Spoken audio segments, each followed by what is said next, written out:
Okay, got a lot of stuff going on. The Houthis hit. This is Moshe coming to you from Israel in the Galilee. Yes, I'm a Jew, I'm a Levite, I'm a Cohen, and I live in Israel for many years. And I believe I can give you information about what's going on in the Middle East that is not what you're really going to find elsewhere because I tie it together with Bible prophecy.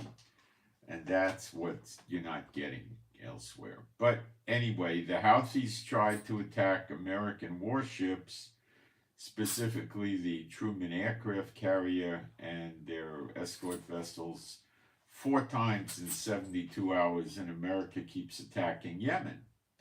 So this is not calming down. The Yemen people, the leaders were saying America can attack us 1,000,000 times. They're not going to stop our resolve and all this nonsense. The wisdom is gone out of Yemen. Jeremiah 49, Ezekiel 25, they're gone. They don't know what they're talking about anymore. They did shoot a missile at Israel. Yesterday during the night, we had a red alert. It was taken down over Saudi Arabia. We did put the red alerts up because we were worried that it might have gotten into Israel, and then the shrapnel from our takedown missiles could have been a problem for people. But it was taken down over Saudi Arabia. Qatar is warning America against attacking Iran because they're afraid of the attacks coming on Qatar themselves and Kuwait and the UAE, and I would also assume Bahrain and maybe Oman, although I'm not sure about Oman because they're kind of wishy-washy. They might be friendly with Iran. And they probably also hit Saudi Arabia. And we're going to cover the stock market, the so-called stock market crash, what's really going on. And gold is holding over 3,000 again today. It's around 3,041. And silver's gone over $34. So this is going up, and we'll go through that with you. I'm no stranger to the stocks and the futures and the commodities from my old days before I was doing ministry, which is a while ago. But it really doesn't change. And I'll explain to you what's going on, and it ties to the Federal Reserve, the IRS, and all of that. And we'll go through what's going on in Israel with Hamas. There's no ceasefire. We're bombing them, and Netanyahu's saying that we're going to negotiate with them when they're under attack. We're going to keep attacking them. And Netanyahu is, now this is nicely prophetic. Netanyahu is also saying if they hurt the hostages, meaning kill them, I assume, or torture them, because they could, get them on the internet live stream and do some gruesome things to them to sway Israel public opinion. And we're going to start annexing portions of Gaza adjacent to Israel. That's prophetic. We're not in year of redemption yet, which is when we'll get the land back, but we're getting there, and we have grabbed a piece of Syria, going in almost 40 miles in southwestern Syria. We're occupying portions of Lebanon. Now we're talking about occupying Gaza. Okay? And we know Yemen is Edom, and it gets devastated. And it looks like we're on the verge of that happening. Okay? Russia and Ukraine ceasefire. Here's what happened. Russia and Trump, not Ukraine, made some sort of a deal, which I do not know if Zelensky and Ukraine agreed to it. And it said that there would be no further attacks on energy. In other words, that Putin wouldn't attack Ukraine's power plants and things like that. and a nuclear facility, and Ukraine would not attack Russia's oil refineries, I assume. And in addition, there would be no maritime attacks. So Russia's trying to keep their oil refineries out of the fracas, because I expect Ukraine destroyed 25 to 30% of the Russian oil refineries, and he wants to keep his ships from getting hit. Right after the phone call with Trump, Putin launched a rather substantial drone attack and ballistic missile attack on Ukraine, not hitting their energy or their maritime assets, whatever they may have. So there's not a real ceasefire, okay? And we do not know if Zelensky, the head of Ukraine, will not continue hitting the Russian oil refineries just because Trump said so. He likely will. And they're also doing a prisoner exchange, I think today, Ukraine POWs for Russian POWs, 170 maybe, 100 and something. Okay, so we're going to tie prophecy into these things. And one of the subscribers that I'm close with gave me a interpretation of prophecy about the people that are agricultural workers in America fleeing the oppressing sword, that can likely be getting fulfilled now with Trump's warning to the illegals to get themselves out of America on their own quickly before they get it the hard way, which has a lot of implications we'll go through. So that's what we're going to go through today, and we're going to be hitting Bible prophecy as we go. And that sort of sets me apart from most of the social media people that just like to get out there and say things like, you'll never believe what Trump did. Trump signed a new executive order, and they just clickbait you in. So you know what I'm going to cover, okay? Okay, so I'm going to go into the live stream and make sure we got a live stream. Good idea, huh? And check sound and picture and put my posts up. Make sure we got a. I don't have a large amount of posts. Let me see.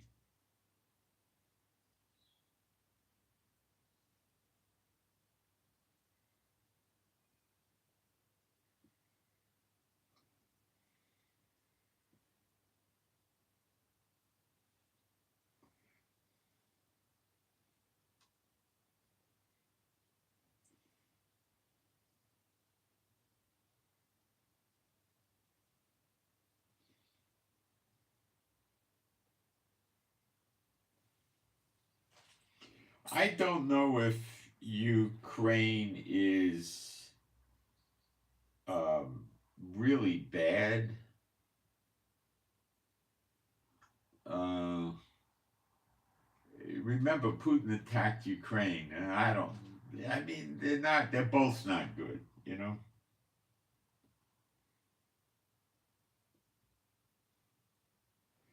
All right, I'm going to put my posts up now.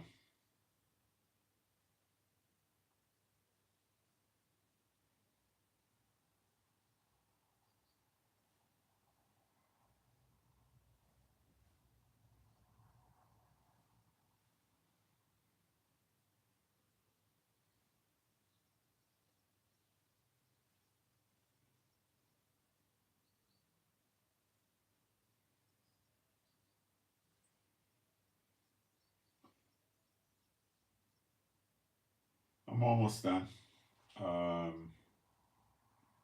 I'm just going to get my email address up and then we'll get going. A few seconds, I suppose.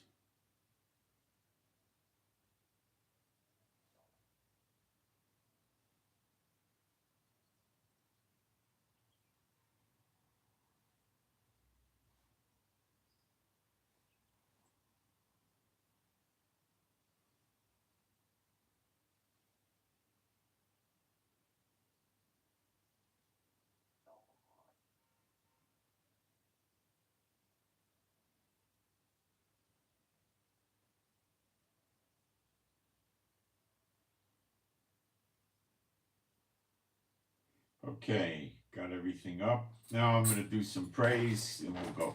There is no God like Jehovah. There is no God like Jehovah. There is no God like Jehovah. There is no God like Jehovah. There is no God like Jehovah. There is no God like Jehovah. There is no God like Jehovah. There is no Messiah like Yeshua. There is no Messiah like Yeshua. There is no Messiah like Yeshua.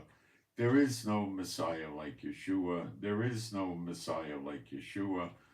There is no Messiah like Yeshua. There is no Messiah like Yeshua. Okay. On my Telegram, I posted a video that the Houthis released showing the USS Truman aircraft carrier in the Red Sea hit by Houthi missiles. Do I think this really happened? No. Do I think they hit American warships several months ago? Yes, for sure. I think that the Americans fine-tuned their missile defense systems on the aircraft carriers and the escort vessels, destroyers, missile cruisers, which also protect the aircraft carrier. And now they're highly effective against the Houthi weapons, okay? The aircraft carrier has 3 layers of defenses, well, 4. The first layer, which they've been using, is the fighter jets fly around and take down the drones. That works. Israel fighter jets take down drones all the time. It's not hard. You could even take them down with helicopters. Drones are slow movers. They're not stealthy, and they're not hard to knock out. They don't go fast. Maybe some don't even go 100 miles an hour. Some might go 150, 170 at best. But they can't cover long distances at high speed. They're easy to take down, you know. The air-to-air defense missiles and rockets that the jets have, they just get a lock on the thing. It has a heat signature. It occupies space. It moves. They just lock in on it. Boom. And kaboom. No more drone. Then the aircraft carrier has 2 layers of missile defense systems that they would shoot at the incoming projectile if the jets didn't get it. And then the third defense, which is pretty darn effective against a drone, is their phalanx guns, which they have one on, they have 4, one on the front, the back, the side. Port, starboard, they have on all 4 sides. The left, the right, the front, and the rear, okay, will be landlubbers. And they lay a wall of 20 millimeter shells, which is a 1-pound projectile going over 3,000 feet per second, that can reach out 5 miles. This is not quite an artillery piece, not that powerful, but it's a lot stronger than a 50 cal.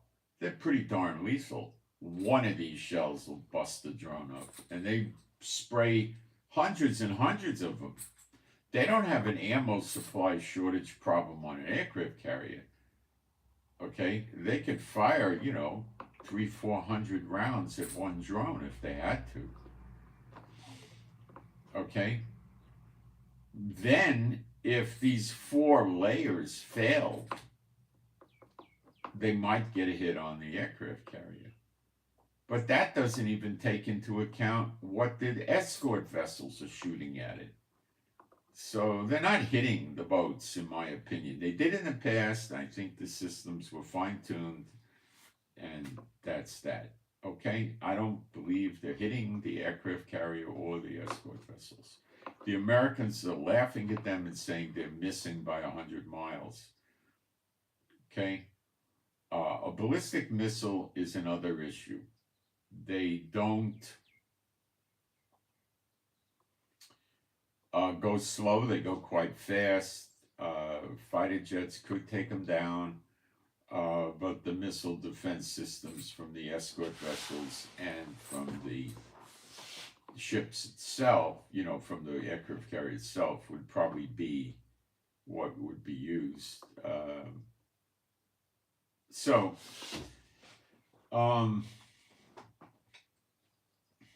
Iran had what you would call an intelligence gathering warship, okay, in the Red Sea a few days ago, and it was using its radar to acquire targets for the Houthis.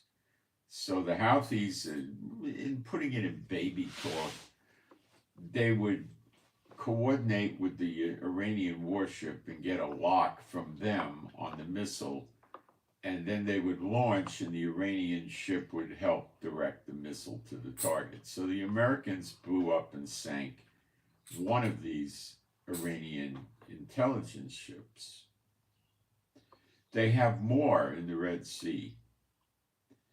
And Trump told them, and I believe he gave them a deadline, to get their ships out of there, or else Davy Jones's locker they go to.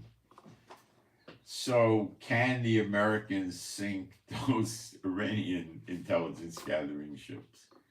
Well, on a 10 scale, 10 being the most likely that they could sink it, I would give it a 9.8. Okay? I mean, there's always a chance that there's something going on that they can't foresee, but I mean, they're going to sink them. Will Iran take them out? Well, since Trump played it smart and sunk one for effect, I would say they're going to take them out. I don't know if they haven't yet. Okay. I'm sure the Israeli government knows, and the United States government, the Pentagon knows, but we don't know yet.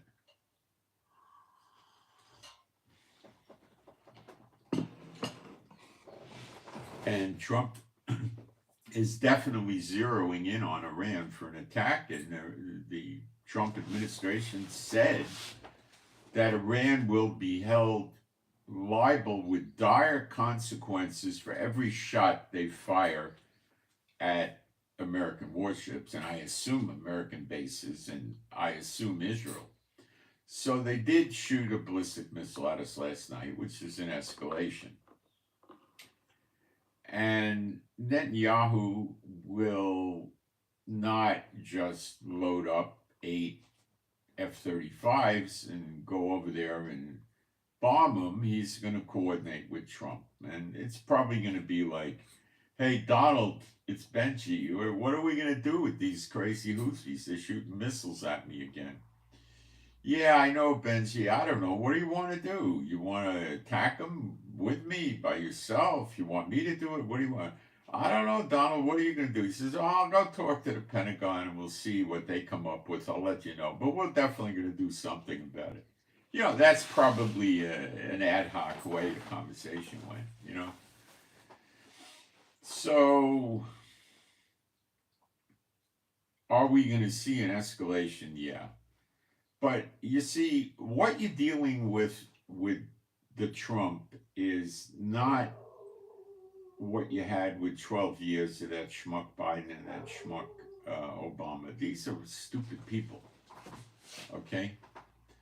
And Trump's not stupid people. So Trump understands the head of the snake. And you see, Biden and Obama don't have any vested interest in the United States. They each probably acquired great wealth from their time as president, but they were against America, I would say. Okay, they wanted to, giving them all the benefit of the doubt, change America, make it a Muslim nation so it could have peace with the Islamic countries and make it an Islamic state with Sharia law and use the military of America to help Islam conquer the world or something like that. Or they would just, if we're going to go through it with biblical prophecy, they were with the beast and Trump's with the whore. And they want to destroy the whore, which is in Revelation 17. The beast will burn her and eat her flesh. And I think that's the better explanation. But the other one could have been a partial or something. I don't know. Maybe they would have taken that as a fallback. Hey, if we could, salvage America and turn it over to Islam, then we can really conquer the world. We can get rid of the communists, get rid of China and North Korea, get rid of Russia, and just, compel the whole world to go into Sharia law, that sort of deal. So that could have been it also, which is essentially, getting rid of the whore, burning her and eating her flesh, but it would leave the country around as a tool for Islam. Similar. Could be that. I don't know. But they're gone, okay? And Trump's on a roll, you might say. But he's still in the snare in Jeremiah 50, verse 24. This is just another manifestation of it, and we'll deal with that today. So, what Trump is facing is this. The Houthis are not stopping. Iran's denying they tell the Houthis what to do, which is a load of junk. They're helping them guide their missiles and acquire targets, for crying out loud. And the Pentagon knows this. Okay, Biden knew it. He didn't care. Trump knows it, and he cares. So, since they've been ineffective against attacking the warships in the Red Sea area by Yemen, I think what will happen next is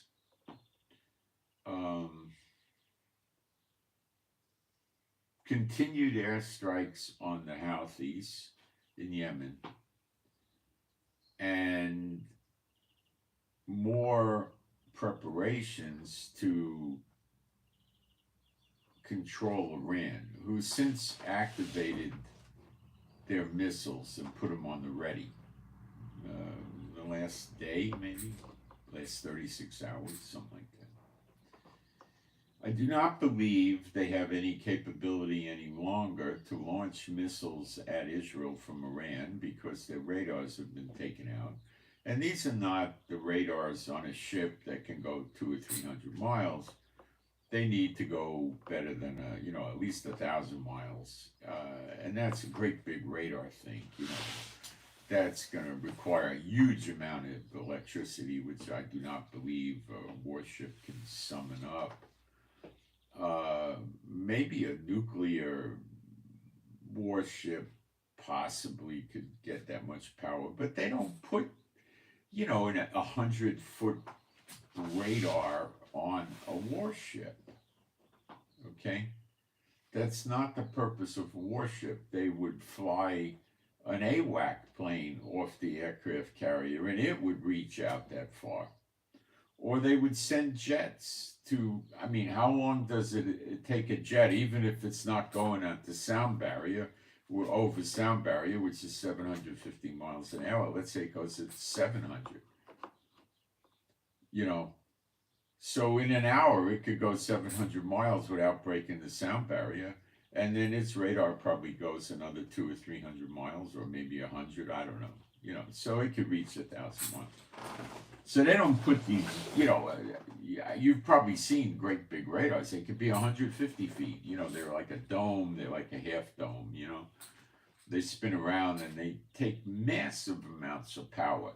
The power lines on those things are like this. They don't plug them in, So I don't believe Iran has new radar yet. And it has some radar.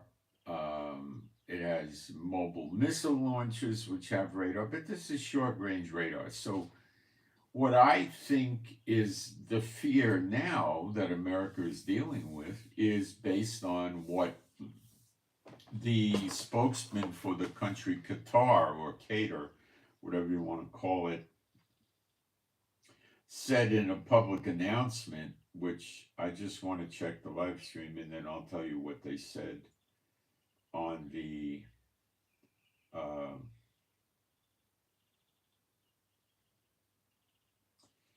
what they said publicly.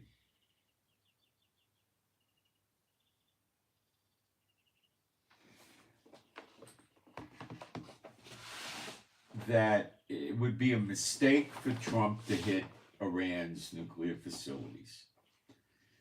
They said that one of these nuclear facilities is located by the coast of the Persian Gulf, right across the Persian Gulf from Qatar. They said such a hit would probably cause nuclear material to flow into the Persian Gulf, contaminating the water and killing the fish. They said that we get our water from desalination plants, which takes the Persian Gulf water and converts it into drinking water, just like a nuclear aircraft carrier would do. So people on a nuclear aircraft carrier or another nuclear powered ship have a relatively unlimited amount of electricity, so they can take a 5-minute shower, which is really enough. You know, submarines can do that, nuclear powered submarines and so forth. Okay, so a non-nuclear powered submarine, when it's under the water, it's running on batteries. It's more silent than a nuclear submarine. It has a much lower range, but you got to understand, nuclear submarines could run around for many, many years without needing to refuel. And they could desalinate all the water they need. So the guys on the boat are going to have, on the submarine, the nuclear submarine, are going to have drinking water. They can sit there and go all day long. You want to drink, 5 liters of water a day, you have fun, go do it, And they can take showers and flush a toilet and stuff like that, right? Okay. But what they can't do is eat. They need food. So somebody has to come or they have to go someplace and get food. They can go out up to 90 days, but I would say probably after about 60 or 70 days, their food is probably going to suffer from not tasting so good, or parts of it, or run out of things, and but they can go 90 days, so nobody's going to lose body weight for 90 days. After that, they better go fishing.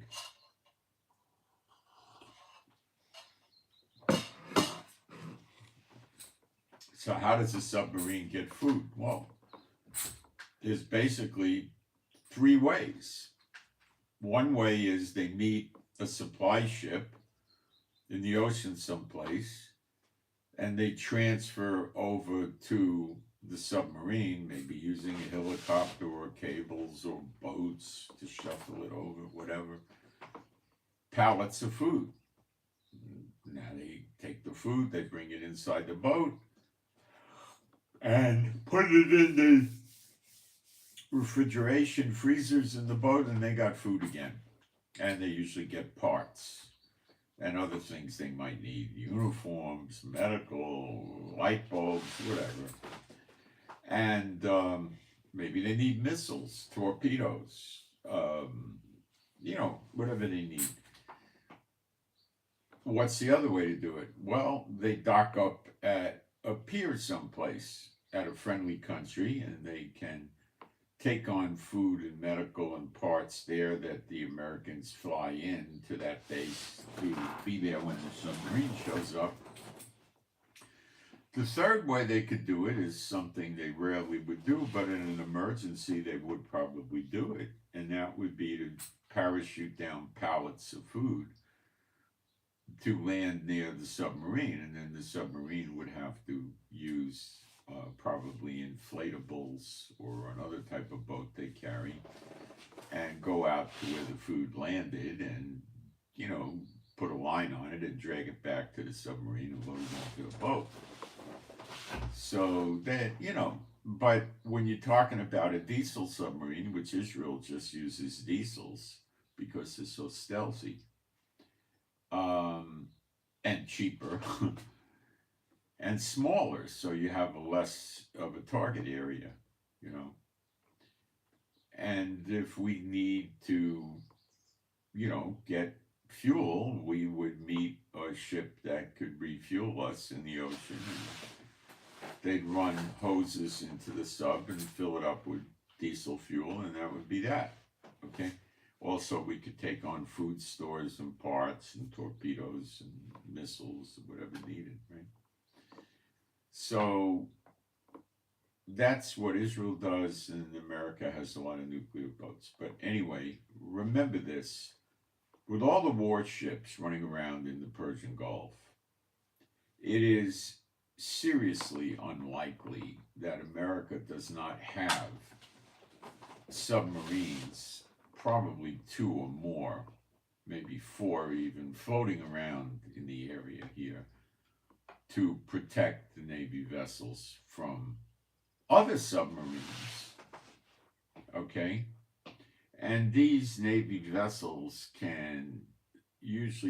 they have about 16 missile tubes, and they can contain up to 64 missiles. And they could launch missile destruction on Yemen, launching from under the water, which I'm rather certain that the Houthis and also Iran have no capability of stopping. Maybe they could attempt to take the missiles down in flight when they're over their country or something, but they can't stop these submarines. Okay? There's not a chance of that. Okay? Forget it, And America's not resorting to that in the Red Sea to attack the Houthis, which tells me that they're rather confident that the Houthis have no capability to damage their warships at this time. But that all being said, it's still a harassment on the American warships. Imagine you're on an aircraft carrier and these jackasses are launching drones and ballistic missiles at you in not huge quantities, but, a dozen drones and maybe 1 missile is about how they're running. You wouldn't be sleeping so securely. I mean, you'd say, well, we're certainly at risk, And the Pentagon also interprets this as being at risk, So they're not happy about it, believe me. And the intentions of the Houthis are to ridicule and mock Trump. Now, Trump is building his credibility up as an international war superpower. So he's hitting the Houthis. Now, if he puts his tail between his legs and runs away, well, his credibility would become worse than it would have been if he never hit the Houthis. So he's not about to do that. And the Houthis are sitting there while their country is getting bombed every day, and they're sitting there, well, we are not going to give in, and we're going to get the American ships. They're psychotic people that belong in a hospital for the criminally insane that are not fit to stand trial. I'm not advocating that we treat them with leniency. I'm just saying that's how crazy they are. They don't know what they're doing. They're drinking the cup of the wrath of the Lord. They're nuts. Their wisdom is departed from them. They can't possibly win against America. The Houthis in Yemen with no Navy, no Air Force, no submarines, no nothing, no long-range bombers, is going to take on America and destroy it. This is psychosis. What if they called Trump up and they said, listen, we agree with you. We want to have a ceasefire. Can we sit down and talk? Well, Witkoff would be over there the next day or something like that, right? Or one of the other guys, Rubio.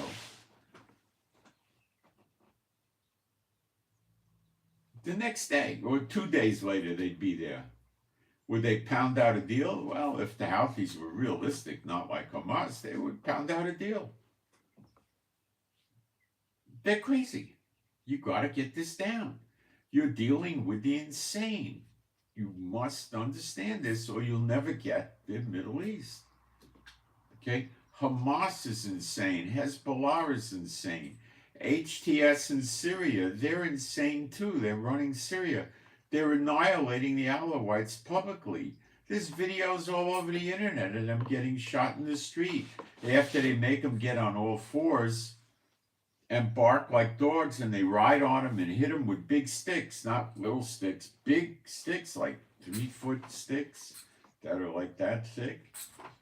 Then they shoot them. They're killing children, women. This is genocide, killing children like that. That's what Hamas does. They're all the same. They're mental.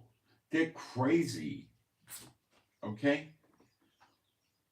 You don't think the demons are getting in these people when they go for religious services in these places they go? Of course they are. They're nuts. So Cater gave up that speech about, well, the water being polluted. Number one, let's talk about this. The nuclear facilities are down about 300 feet or 380 feet even. They're not going to do a lot of damage. I think all they're going to do is get the facilities to collapse, the entrances, the exits, the ceiling. It'll get busted up. People that are in there will get killed. That's what's going to. I don't think they're going to see any nuclear material get into the Persian Gulf, let alone anything that's going to harm anybody. I seriously think this is nonsense.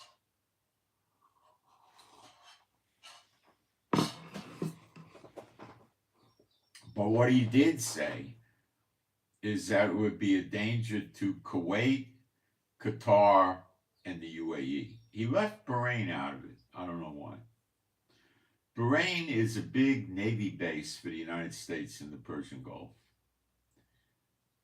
Qatar is an air base, and airplanes took off from Qatar to attack the Houthis and probably still do every day. Americans daily attacking the Houthis, and these are not little Biden attacks, they're serious attacks. And it may take some more days, but you'll keep seeing them get more and more disabled, like when we attacked Gaza. And when we attacked the Houthis, it goes down boom, boom, boom, boom, boom, boom, boom, boom, boom. And then when you get to about a 70% reduction in their capabilities, they start to fall apart.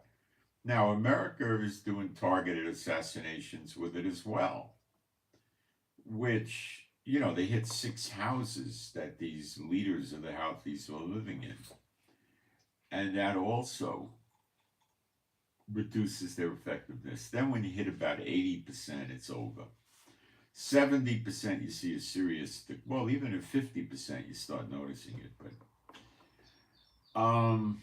what Trump has to hit is their storage facilities, any radar they have, factories that make this stuff so they can't keep churning them out. You know, it takes time. Trump hasn't, launched 400 planes to go hit, 700 targets in Yemen in one day. In World War II, they would launch over 1,000 planes at one time. The Allies against the Nazis. In Japan, they'd send up 1,000 planes at once. Not doing that. And he's also launching missiles at the Houthis from the warships, missile carriers and destroyers are launching missiles at the Houthis as well.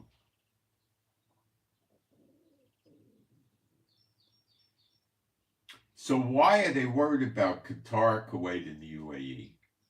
Because Iran has missile launching ships and drone launching ships that have their own radar, that because they're so close and they're on the Persian Gulf, these three countries, it would be relatively easy for Iran to launch drones and guide them, and missiles and guide them into targets in Kuwait, Qatar, and Bahrain. What would the targets be? Well, above and foremost, American bases. There's at least 5,000 American troops in Kuwait, probably Qatar, at least 3,000, maybe more, maybe because of the air base, it might have 7,000, 8,000. And UAE, I'd say at least 5,000. There's 58,000 U.S. personnel in the Gulf region now, in different places. So they don't want to see the American bases get hit. They don't want to see their country get hit. They don't care about Israel. I mean, they'd like to see Israel die and go away, but they're worried about themselves. The leaders of Qatar, Kuwait, and the UAE are billionaires. And they cater to the flesh, and they just, they want their caviar, they want their, $1 million cars, $1 million watches, 500-foot yachts, 747 or 737 personal jets. Where you fly on an airliner with 200-300 people on it, they use for a private jet with 5 or 10 people. They have showers in there, beds in there, banquet rooms, conference rooms, communications.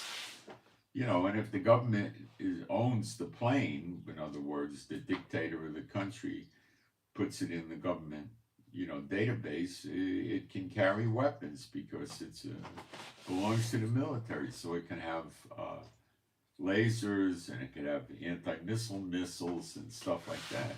They could even put bombs and guns on the darn thing if they wanted to. So, this is what they do. When they fly around in their yachts are usually 300 to 500 something feet. And they usually have about 5 or 6 decks. They probably have living space in the order of 15,000, 20,000 square feet. And they carry weapons on there because it becomes a government vessel. So they have probably assault weapons, pistols, 50 cal, maybe 20 millimeter guns, and shoulder fired weapons like RPGs or Stingers and stuff like that. So they have some defense capability. I doubt they put submarine tubes in there or anything like that. These boats are quite slow. They generally go maybe 20 miles an hour, but that would be their best shot, maybe 25 even. But, a good warship is going to go 45 miles an hour, pretty much, maybe faster. So they're not really any good to engage in a war with another warship, but they could defend themselves against terrorist attack or pirates or somebody trying to take them over, board the ship, stuff like that.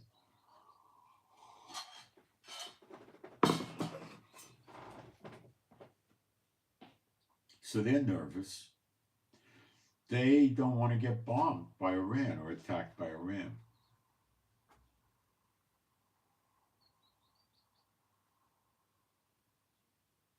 Is there a chance that Iran does a preemptive attack against American bases in the fairly immediate future? 50%, I'd say. They're pretty sure that if they do such an attack, they're going to get hit by America in the homeland of Iran. So they may be hesitant to do that.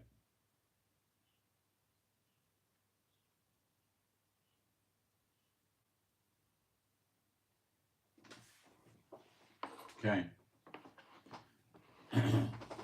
They would rather have the Houthis do it. And the Houthis could hit American bases in Saudi and probably in Jordan, Syria even, So is this going to escalate? Yes. Is it going to escalate like in a week or two? Nah, probably escalate this week substantially. The Houthis can't take attacks like this every day for the next 14 days.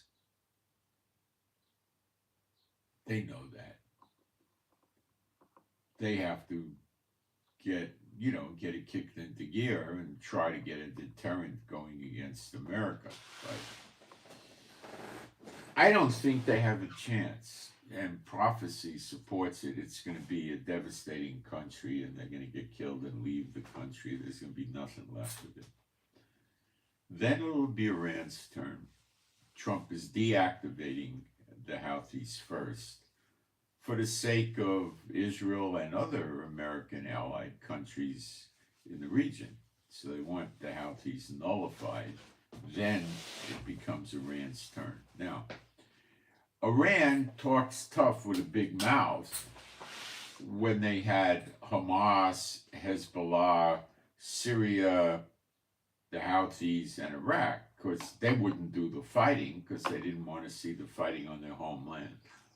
So they would, job it out to the proxies, and then people would retaliate on the proxy country, not them. Trump sees through that. And he told them what's going to happen. And he also threatened Iraq. He said if Iraq tries to help the Houthis, they're going to get it. So the Houthis are on the endangered species list right now. So's Iran, pretty much. And the Houthis will go before Iran.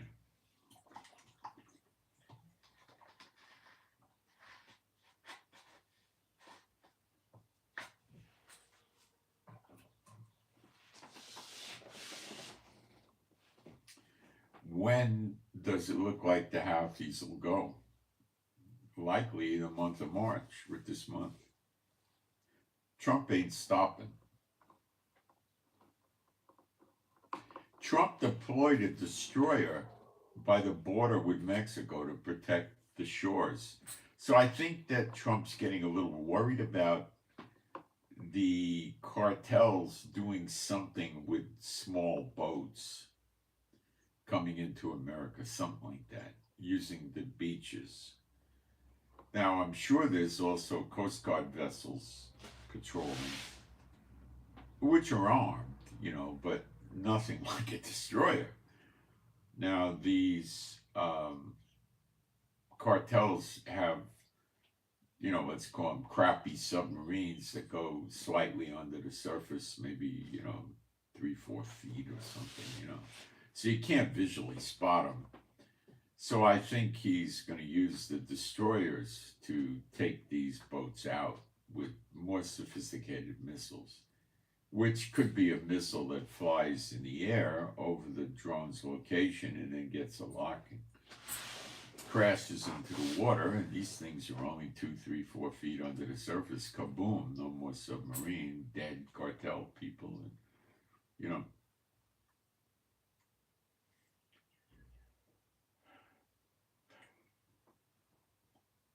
I don't think he could use the torpedo, but I don't think he would. But he could. They could shoot torpedoes at the boat.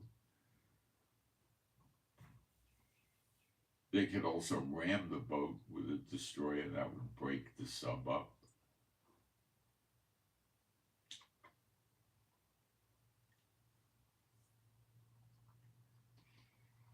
Trump has warned the Mexico cartels of a military attack on them. So he's going to hit some cartel targets inside Mexico, likely with drones, maybe missiles. I don't think he's about to do a ground incursion with armor or anything like that. I don't think so. Why? You don't need to. You don't need to. And I think the cartels are aware of this, and they've relocated. Now, that doesn't mean America doesn't know where they are. American intel would say, well, once we release this warning from Trump, they're going to change their locations, so let's put some pretty good technical and human surveillance on them so we know where they are, and then we'll surprise them and hit them in their new locations. This could be also what's going on.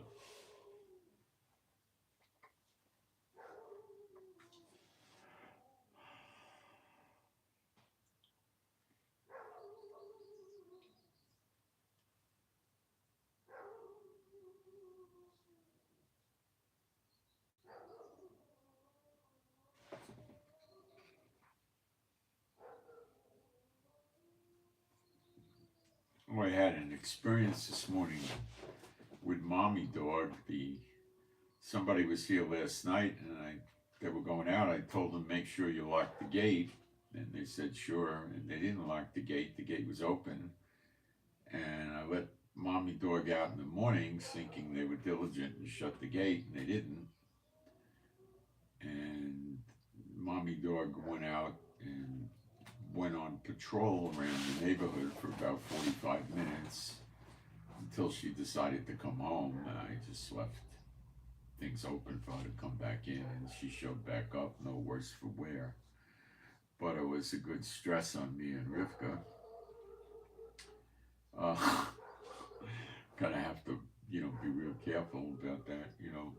We had a lot of trouble over the years with workmen leaving a gate open, or other people that work here and do things here, which this lady was, and they leave it open, so you can't rely on them. This person is actually a close friend and also works here. Anyway, all was well. Prayed a lot. And, she's a little tired now. I don't know. She probably didn't stop running for 45 minutes, so she's sleeping. But she seems fine. I gave her a little bit to eat, So yeah, this thing's going to blow up. And Qatar said that it wouldn't be a world war, it would be a regional war. I don't believe that. China, Russia, North Korea are not going to sit there and let Trump dominate the Middle East. Once Iran gets hit, he dominates the Middle East. Who's going to stand up to him? Israel? Israel's going to stand up to Trump? What do these phone calls sound like? Hey, Donald, it's Benji. What's happening? Did you get that sweater I sent you? Yeah, you like it? Good. That's the conversations. You're not going to have any opposition. Zero right now. No opposition. Hamas, what are they going to do? Houthis, what are they going to do? Syria, what are they going to do?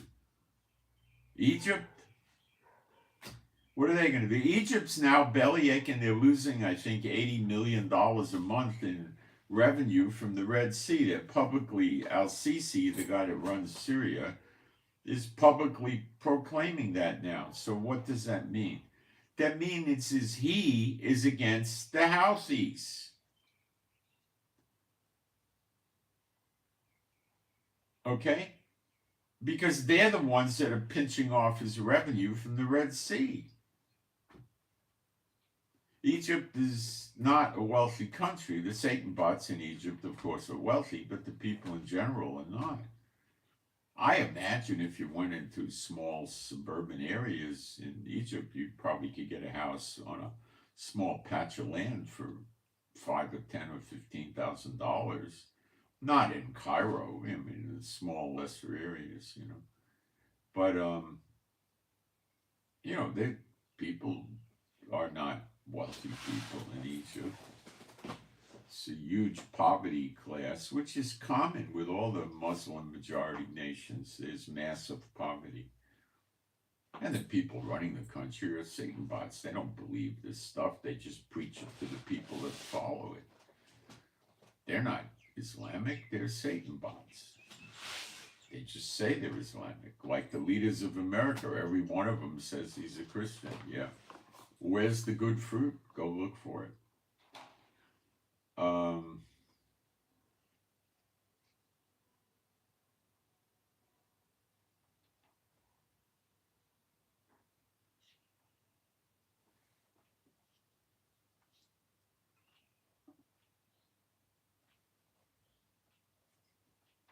All right, let's cover some other events.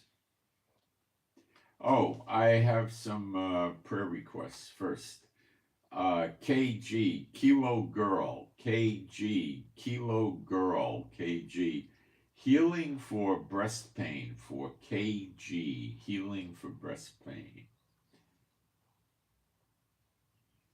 TS, Tom Sam, TS, Tom Sam, TS. Healing for cancer for TS.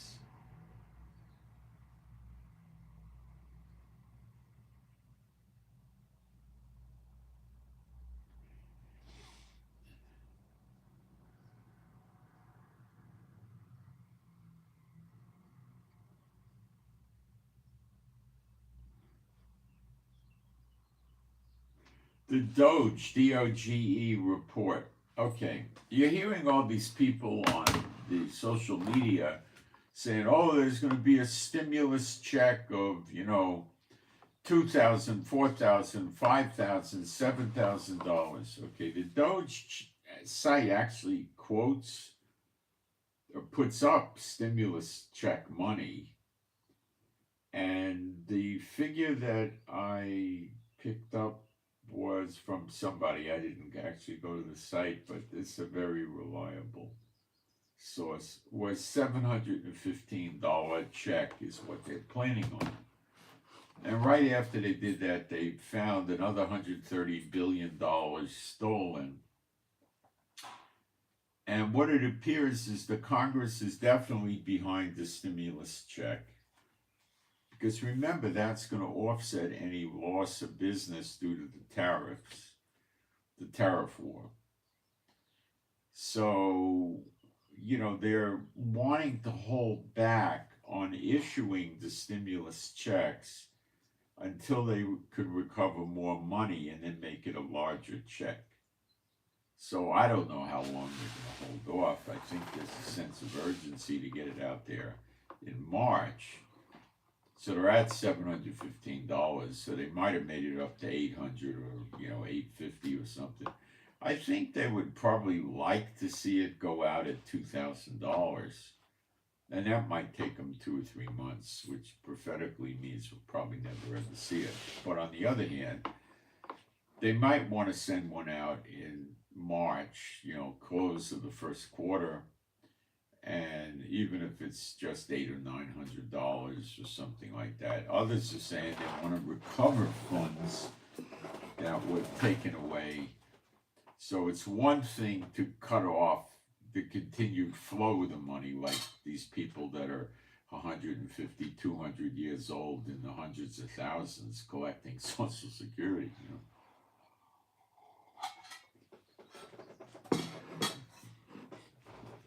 I don't know if they'll ever recover much of that money at all. So they're going to send it to every person in the United States. So if there's a man and a wife, they'll get 2 checks. I think they'll only send it to people that have been taxpayers.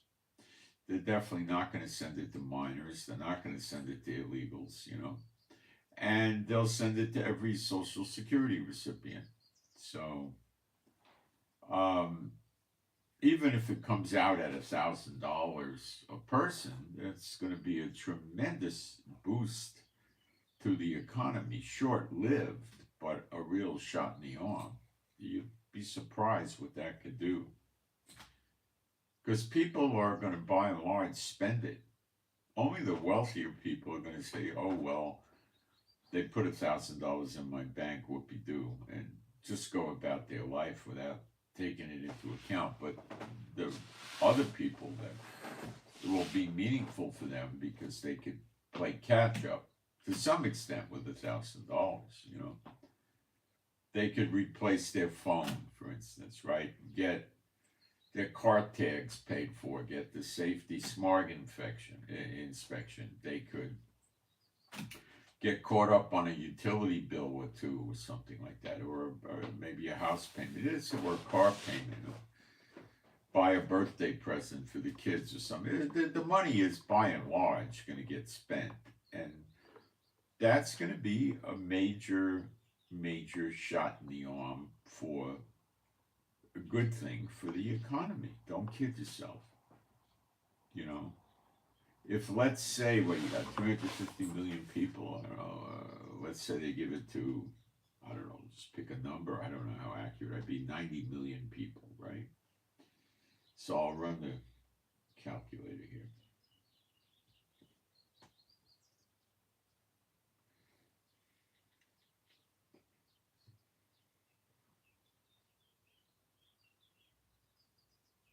Let's just go for, I don't know, we'll go with 90 million. I don't know what the number really is, but let's go with 90 million. It's probably pretty close. And we'll multiply it by $1,000.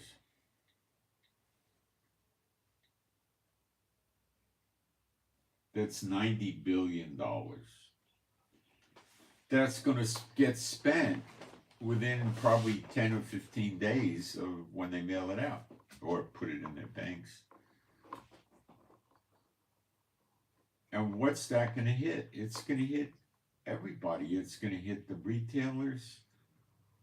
It's going to hit the utility companies, the banks, payments on credit cards, cars, mortgages. You know, it's going to just boom. But they got to come through with another one. So they'll probably wait 90 days and hope to do another one.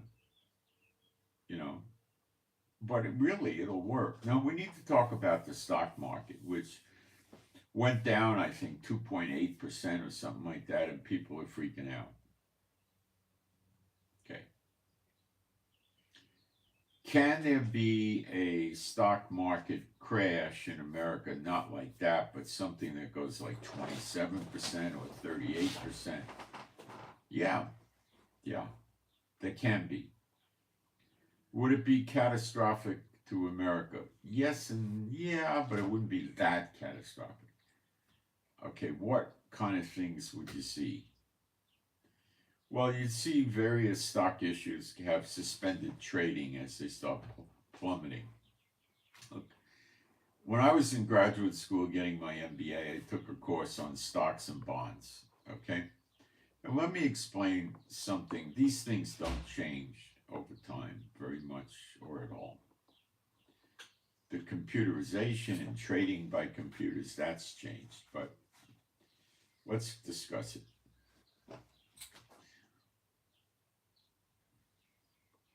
On any given day, you see a number of different stocks, all of which these companies that issue the stock, the company behind the stock, have varying different PE ratios, price to earnings. Okay, that's a very important thing for stock.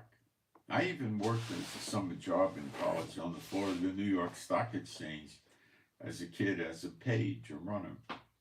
So every day there's lots of these things, and companies with different price earning ratios all go down at the same time, and they all go up at the same time. So what I'm telling you is you could have companies that have excellent price earning ratios and they're declaring good dividends, and others have no dividends and lousy price earning ratios, and they all go up and down together on the same day at the same time at the same hour for no good reason.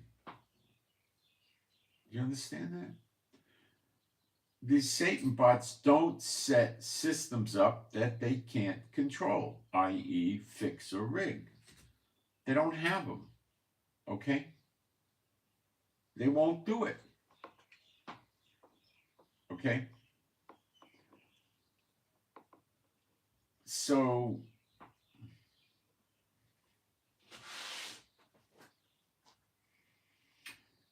like in the Florida New York Stock Exchange, you have guys called the specialist. They have a booth. I used to carry things around for them, messages and things, you know, and they have a booth. And these are very wealthy people. These are people that have huge yachts and private planes and mansions, okay. Satan bots. And they control the stocks. And they are called market makers, which is very deceiving. They're not market makers, they're market manipulators. And what they do is they make demand for a stock. So they buy stock for their own specialist account. Where do they get the money from the stock? Now, this is the kicker here. You have to grab this. They get the money to buy, let's say they're talking AT&T, and the guy has to buy 25 million shares of AT&T. Well, that could be $1 billion or something, depending on what AT&T or GM or Ford is trading at that day, right? He gets his money directly from the Federal Reserve Bank, just like a bank does. And most people in the United States, probably 98, 99% of people don't even know what a specialist is. They have similar ones for commodities and futures. It's all similar type of a thing. But on the American Exchange and the New York Stock Exchange, the American Exchange is in San Francisco. It's much less than the New York. The New York is the King Kong of the world, and they use the specialist. Now, you're not allowed to know what this specialist bought or sold for 2 weeks. It's secret. Okay? So that gives him time to what's called accumulate. So he uses his Federal Reserve line of credit for his own account to buy millions and millions of shares of different issues whenever he wants to. He has to pay interest on it.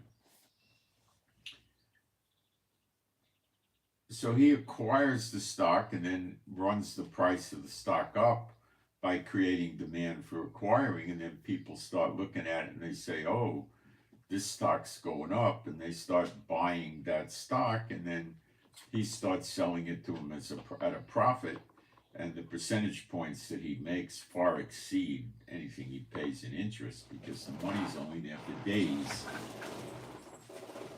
Okay? Now, is Trump trying to get rid of the Federal Reserve Bank? Is he at war with them? Yes, he is. It's open. It's open information. What is the collection arm of the Federal Reserve Bank that was set up in 1913? The IRS was set up at the same time. Okay?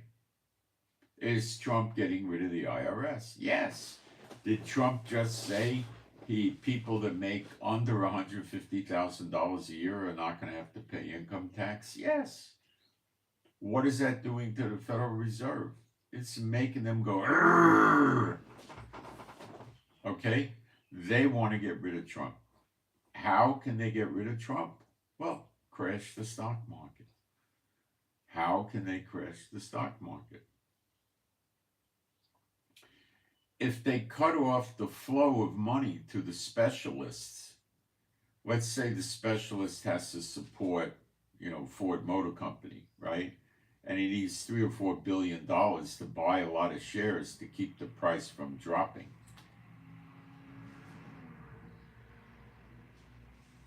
They cut his credit off.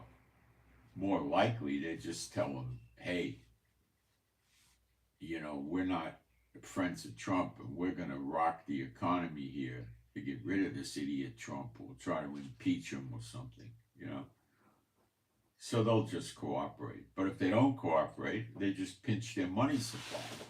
Then they can't support the stocks, or they can't support them at a level they would like to, so the price of the stocks go down. I hope you're following this. The vast majority of people in the United States, including the survivalists, the preppers, and the gun people, don't know any of the stuff that I'm telling you. And that doesn't make them bad at all. It doesn't make them bad people. And the Christians, too, they don't know this. They just never studied it.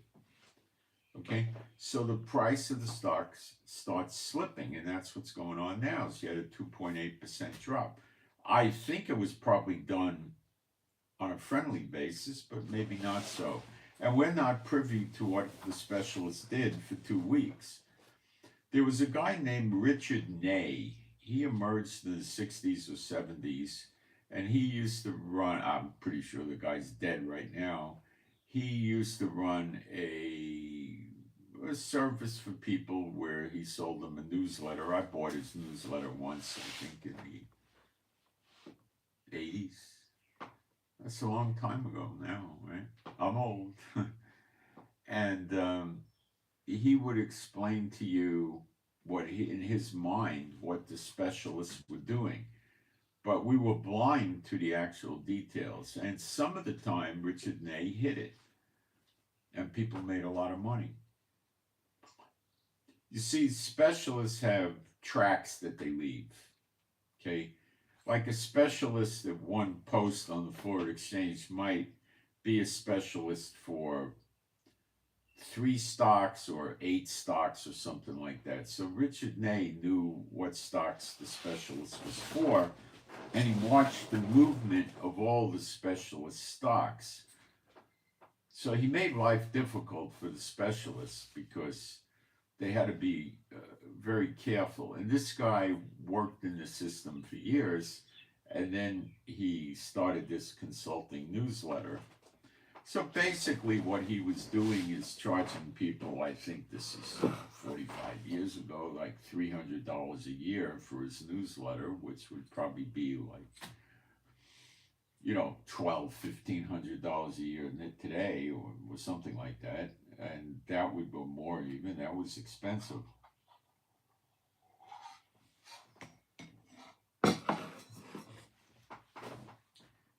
And he would advise people what he thought the specialists were doing. I think he did it by mail. I think because it was early, very, very early internet. Nobody really had internet. And sometimes Richard Ney was right and people got a hit. And sometimes they were wrong and he got a loss. But in general, people did okay with it. And he wrote books about the specialist system and exposed it. He wrote about 2 or 3 books, and they were selling. And today, that information is sort of forgotten. But the system hasn't changed. It just went more digital. It's still the same crooked stuff going on. Okay?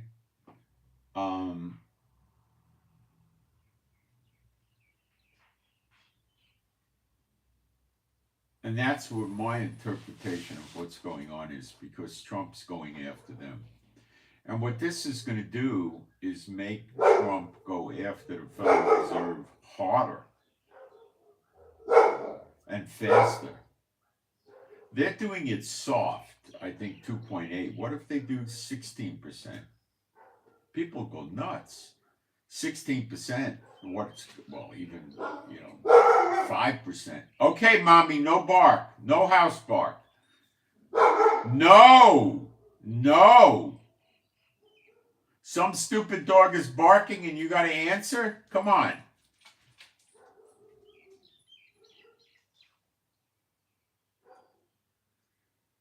So what happens is you start getting what's called a margin call when the stock issues, when the individual stocks drop too much. The vast majority of people buy on margin. So, if they're controlling $1 million worth of stock, they probably have posted, $100,000, 10% or even 5%. And when the value of the stock goes, they get a margin call. They got to cough up more collateral money, or they can post other stocks or bonds that they own free and clear as well. So they get a margin call at the end of the day, and by the next day, they have to come up with that money. If they don't come up with that money, what happens is the next day the stockbroker closes sells their stock off for whatever the price is. So they're out of the market, so there's no further losses, and there's also no gains or recovery. And then these stockbrokers tell them, hey, you owe us $76,000, and you got a very brief period of time to pay it, and there's penalties and interest, and you sign a contract with them that's pretty ironclad. So now there are people that don't buy on margin, but they're a very small amount. Very small amount. Okay? Not many. And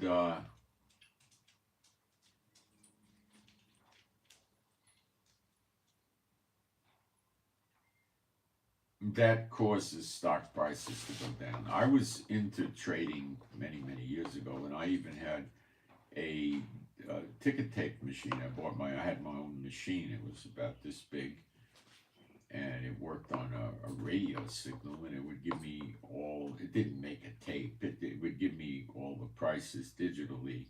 This was in the late 80s.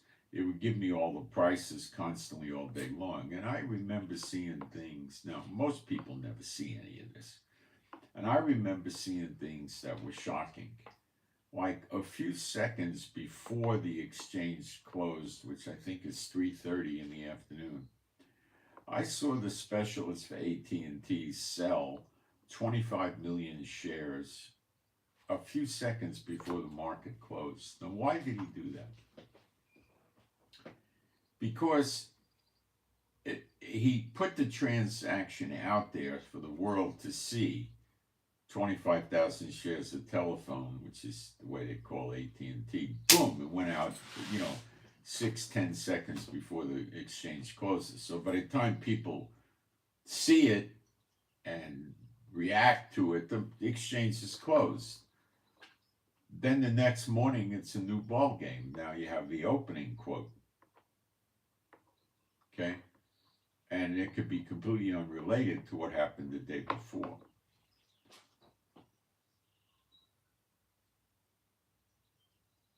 So it's a way of dumping AT&T without causing a panic. So if you watch those transactions, can you assume that the specialist was dumping? Yeah. But it's an assumption. It's not proof positive. Some corporation or money fund could have done it. You don't know who sold it, but if you're watching the same specialist and you see he sold AT&T, and then he sold 3 or 4 other companies just before the bell for closing the exchange went up, well, then you know he's dumping. And then if you see him buying right at the opening bell, for instance, or right at the closing bell, then you would know he's acquiring. But you're gambling because you don't know who it is. So it's always gambling. It's going to Las Vegas, but it's flavored to make it look like the elite. How else do they do things like this? Bars, liquor, alcoholic consumption. Let's talk about that. The rich people don't buy a little pint of, what did they used to call it? Soul Train or Night Train, I think. It was a very sweet wine with a high alcohol content that in the 60s, when I was a kid, they used to sell it for 50, 60 cents a pint or a half pint. It was vile crap, okay? It was a carryover from the Great Depression when people were sleeping outside or riding the rails or sleeping in a shack they built without heat or electricity, and they would get in their blankets or sleeping bags to go to sleep, and they would take a couple of gulps of Night Train to warm them up. Alcohol drives the blood away from your inward parts, like where your liver, your stomach, your heart, your lungs are, and then pushes it to the extremities, which gets cold at night. So they weren't really in danger of freezing to death. They weren't in Antarctica. They had clothes and they had blankets, but it was still cold. So they would take a few shots of that. They'd go to sleep. They'd wake up at 1 or 2 in the morning and they'd take another few shots. And a lot of these people were alcoholics and they would drink this real cheap stuff. It was Night Train. It was supposed to be for the hobos riding on the rails during the Depression. and it was cold in those rail cars, and they would drink the night train. Okay. So that's the low end of alcohol. Now let's talk about the rich Satan bots. How do they do it? Well, they're not going to drink Johnny Walker and stuff like that. That's, I don't know, what is it, $15 a bottle? I have no idea. That's common alcohol for the working people. Okay, so what would they drink? They're going to go drink what's called single malt scotch, or some 40-year-old scotch that's going to cost them $400, $500, $800,000 a bottle, depending or more. Okay, and they're going to do it in a really nice cut crystal glass. And they'll go to a bar that has a beautiful atmosphere. It's got a gorgeous wood bar with nice bar stools, and they'll sit there, and the bartender will be all spiffy and dressed up and put the napkin down, and he'll have peanuts or other snacks for the guy to eat, pretzels or whatever garbage they put out there, high carb junk. And the guy will say, give me whatever the heck it is, Scotch neat, or, purple label or yellow label, and he'll get a very expensive shot of Scotch, which is still going to taste like rot gut and burn as it goes down. Okay? And he's going to sip that stuff and drink it, or get a very expensive cognac, which is basically brandy by another name. And the schmuck bartender will put it, and bartender might be an okay guy actually, put it in a cradle that holds this cognac glass that has a candle burning in there to keep it warm. And then the guy might light up a $150 cigar, and he's sitting there drinking, $1,000 a bottle scotch that's 30 years, 40 years old, and smoking a $150 cigar. But it's the same. It's the difference between the cognac or the scotch and the night train is not much, but he's not going to buy a pint. I guess night train is probably $5, $6, $7 a pint now. He's not going to buy night train, because it's not classy. So this is the illusion, okay, that the Satan people and the demons put on things that are destructive. You're drinking the alcohol, okay, and it's making you think that it's better for you. In what way? No way. It's the same crap, okay? So you go to Vegas and you start playing the slot machines. Well, that's for the lower class, not for the wealthy Satan bot. So the Satan bot isn't going to play the slot machines. He's going to play the stock market, because that's classy. And to class it up, he has a stockbroker. And to make it look like you're not gambling, the stockbroker is giving him advice. And to compound the gambling, he kind of buys it on margin. I mean, when he's playing the slot machine, the first thing you got to do is put your dollar, or whatever the heck the denomination is, inside the slot machine, right? Okay, in the casino. You put it in, and then you pull the handle and the wheels spin. Well, he's doing this on margin, so if he wins bigger than he would if he paid up front for the whole thing. So it's gambling on gambling. That's all it is. It has no basis in the real world. Now, if you go back, once upon a time when I got right out of school, I needed a temporary job. So I got a job at actually AT&T in the stock and bonds division. And I worked there for a few months, and I was dealing with their customers on debenture bonds and stuff like that. So I talked to them on the phone and This is me. I'm with AT&T Stocks and Bonds Division. I'm calling about your account number this.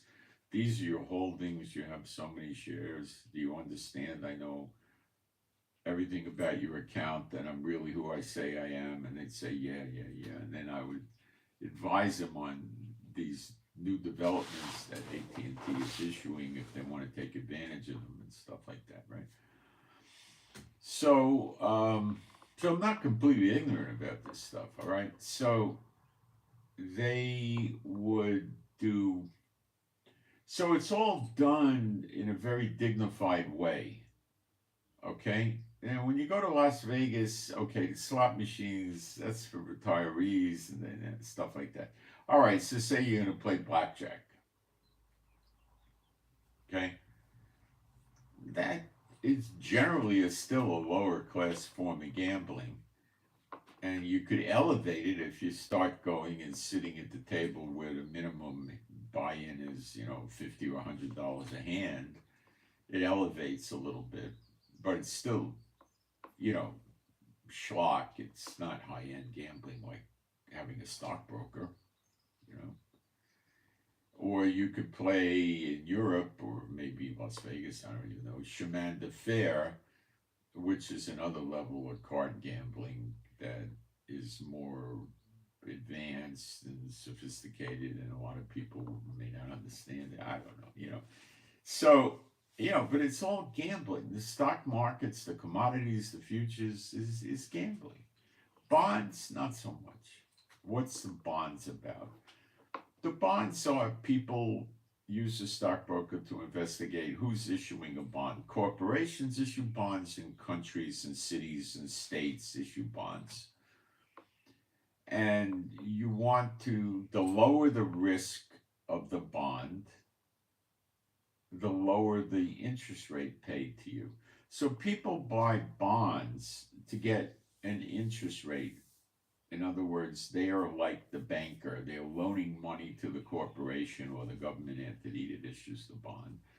And they pay them interest in the form of coupons, which you cut out and redeem probably digitally, but you could get them every 3 months or whenever they pay the dividend.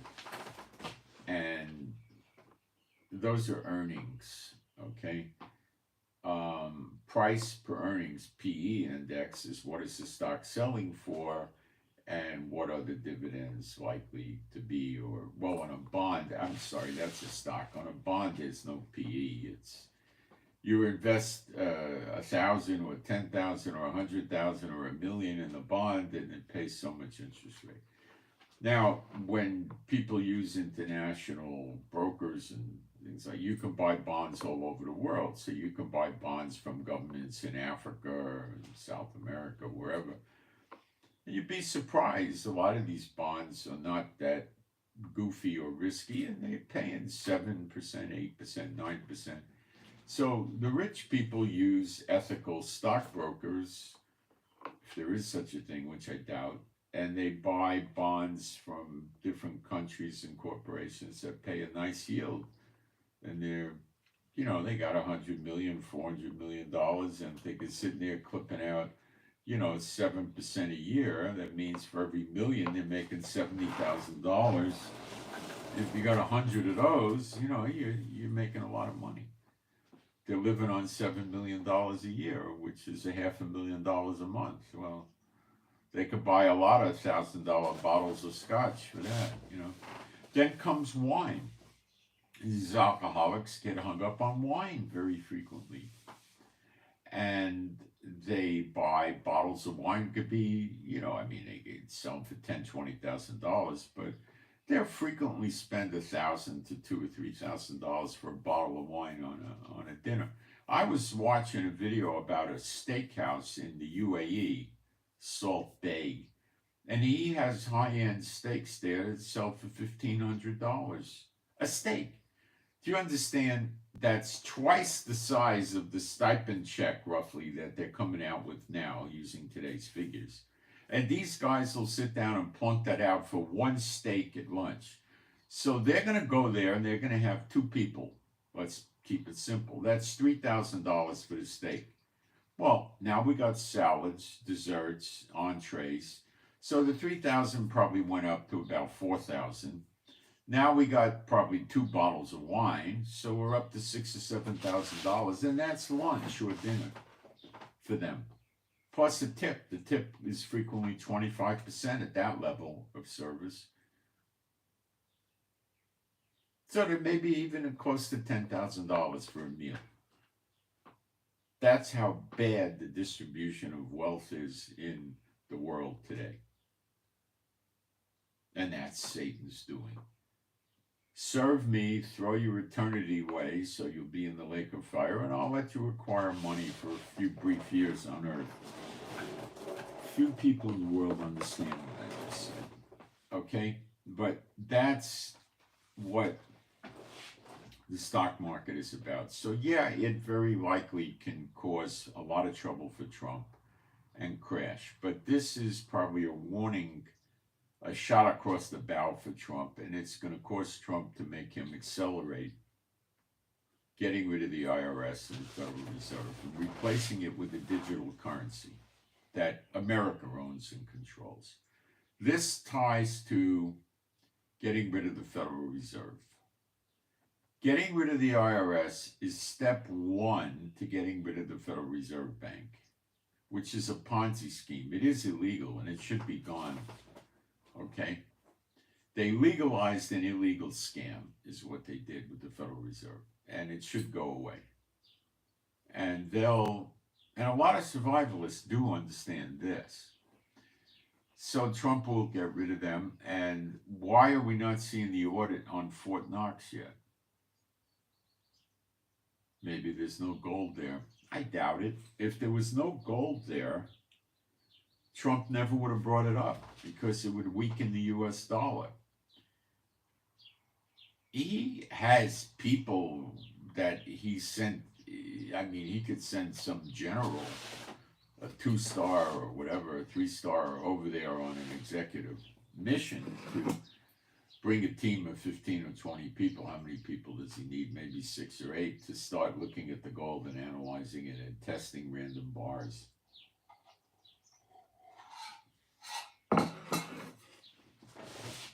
Then they go back and they tell Trump and Elon Musk what they find. And these maneuvers that's driving gold up, let's look at gold. It was $3,041 a little while ago. That's quite high. It's maintaining over 3,000. Just in the last few days, we've seen gold go over 3,000, which it never did before. And now it seems to be hanging out up there.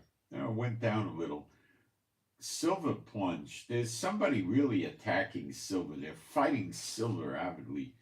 Okay, so gold is now $3,033. All right. Gold's not going to be securely over 3,000 until it gets to about 3,300. Then they're going to have a lot of trouble shoving it back below 3,000. So, and silver was already at 35, I believe, or was it 34? Now it's 33.10. I think it was I'll check. Wait, I wrote it down earlier. Let me check. So they're pushing. Somebody's really got a thing to push silver down.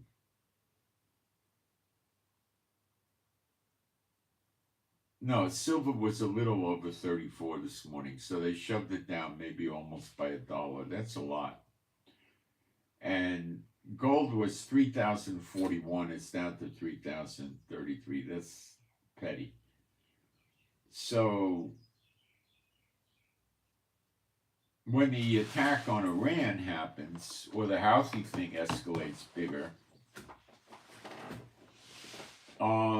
you're going to probably see gold. When Iran gets attacked, gold will probably go to 32, 3,300, and that will probably secure it in over 3,000 for quite a while. I hope. I may not. I don't know. Gold realistically should probably be selling at $8,000 or $10,000 an ounce, but it is suppressed. It's a fear that the Federal Reserve has. Now, this is another problem. Stock market goes down, gold is going up. So people are saying, wait a minute, let's invest in gold. It's probably going to go up more, and I'm going to get a better return on my investment with gold than I will with stocks. Then they don't buy stocks, they buy gold, stocks drop more because there's less demand. So the people that want to sell stocks, let's say the stock's selling at $92, nobody's buying at 90, no, at 87, so they put it down to 87. And then it keeps going down and down and down like that if the demand's not high. If the demand is high and they could sell it for 87, then the guy tests the water, puts it in at 88.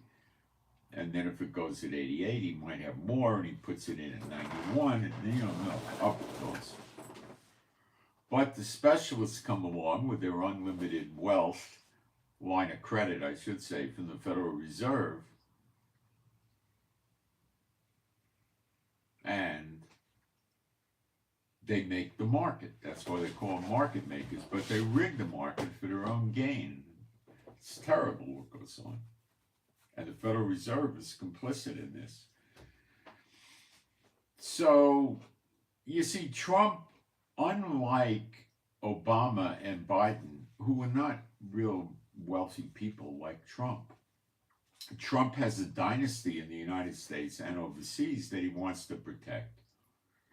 And he probably sees himself able to increase the value of this dynasty by 5 or 10-fold before he leaves office. This isn't reality. This is what he thinks. Prophetically, he doesn't have the time at all. Not even close. He's down to days and weeks, but people don't like me to talk like that, but it's true. America doesn't have very long. And so you have this going on, and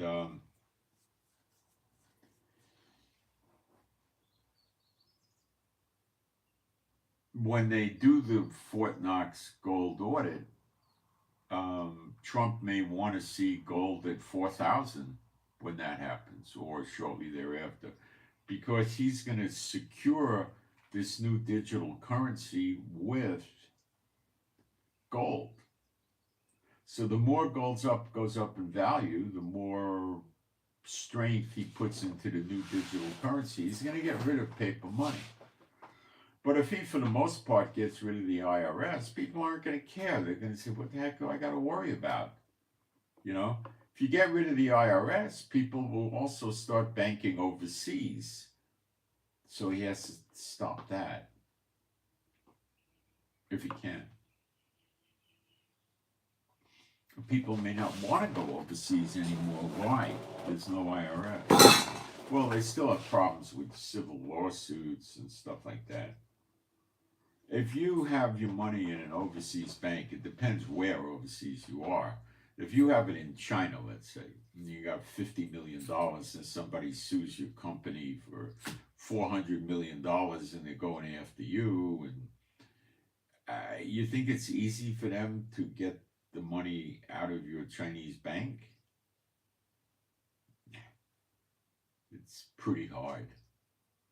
Especially when you start looking at how they're going to put it in Chinese trusts and corporations and different ownership, they may never get it out. So when they start attacking the guy's $50 million in China, the bank's going to tell them. They're starting to attempt to subpoena information about the account. And what's the guy going to do?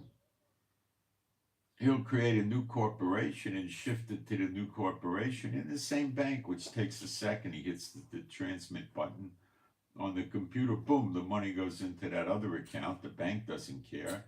They're not going to bother with him with source of funds or anything. It stayed in the same bank. And now the people suing him don't even know where the money is. And he could keep doing this for years. And if he gets scared enough, he can move it to another country, Latvia, Lithuania, Switzerland, England, wherever. I mean, he has to watch civil judgment treaties, but he could put it in a lot of different countries.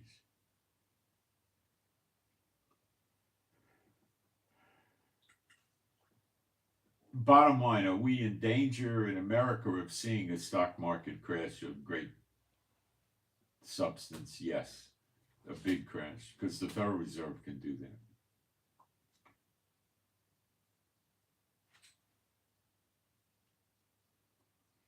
Yep. So Israel's bombing Hamas, and we're telling them you hurt the hostages, we're going to start annexing your land. The only thing they got to deal with is the hostages. They've already threatened us that they're going to hurt the hostages or kill them, and they will. And we keep bombing them, and bombing them, and bombing them. And that's the reality. And we're bombing Syria, and we're bombing Lebanon, the terrorists up there.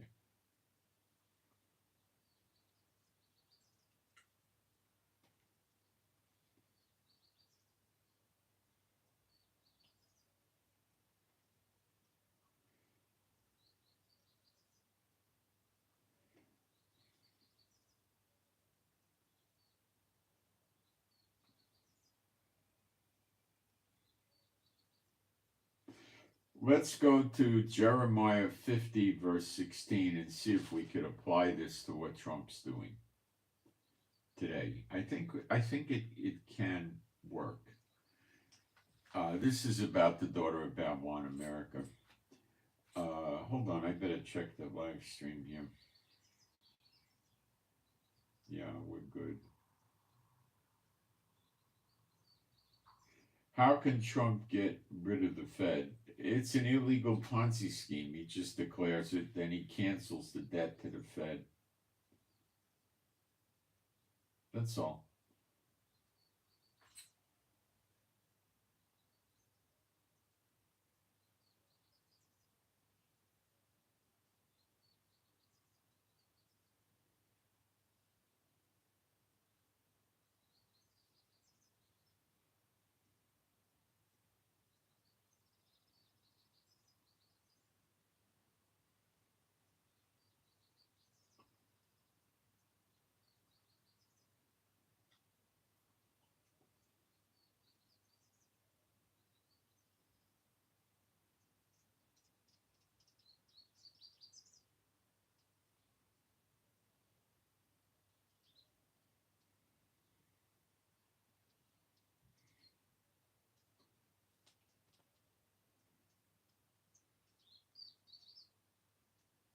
That's what Trump will do. First, you cut the IRS flow of cash down to the Fed, and then you cancel the debt to the Fed, and you just get rid of them. It's got other complications, but it's something I believe he's doing for a digital currency. With the digital currency, he can just create money out of thin air, like with the Federal Reserve, but it doesn't have to pay interest to the Federal Reserve. And the Federal Reserve never should have existed. Kennedy created U.S. notes without Federal Reserve notes. So that's what they say got Kennedy killed, because he was cutting the Fed out of the loop. Let me see if I could show you what those notes looked like. They used to keep them on Google, and see if they're still there. They may be gone.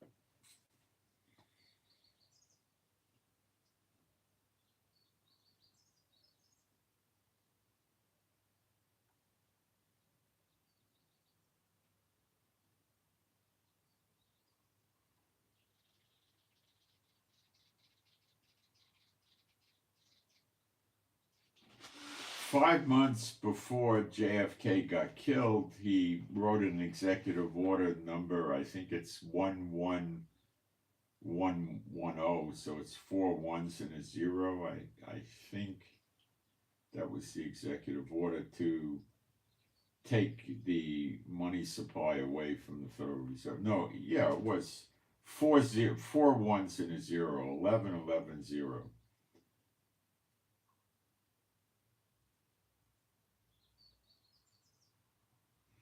And let me see if I can find a picture of this note for you.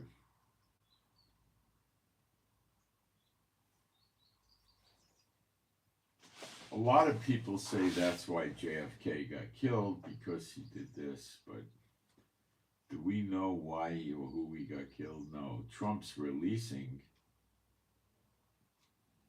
the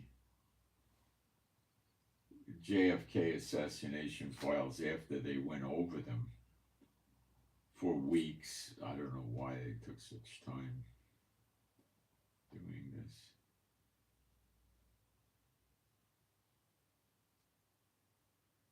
You know, I found a picture of it, but it's so washed out. Let me see if I can get a good one.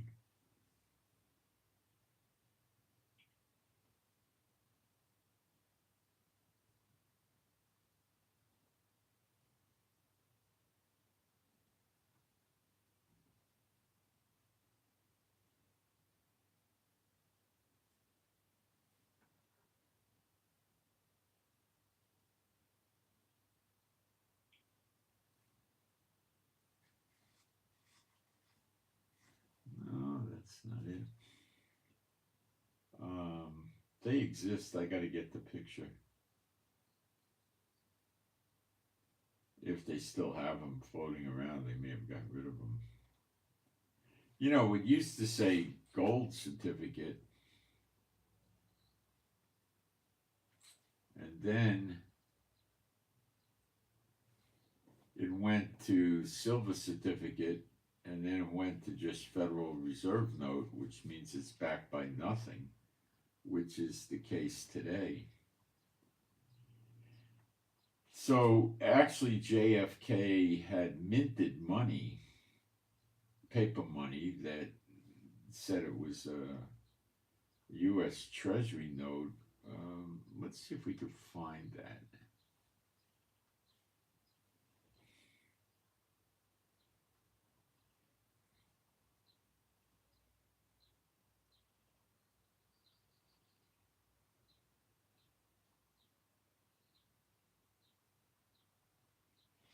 I'm not sure the bills ever got put into circulation. I don't think they ever were. But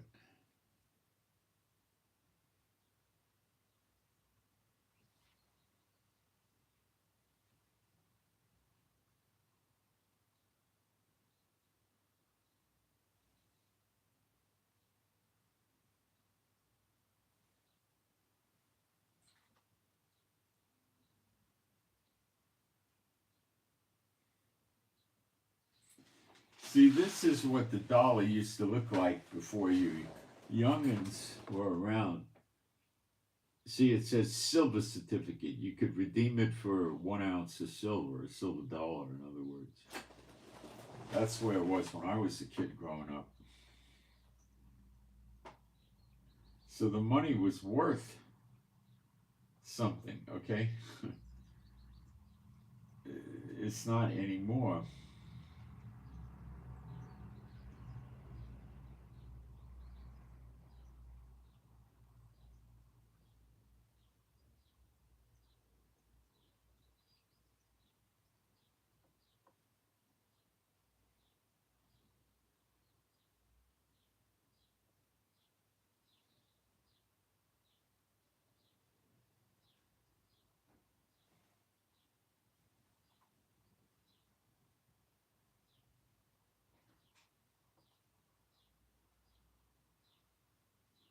They don't show the pictures of that anymore, which is typical for Google. They don't want people aware of that, I suppose.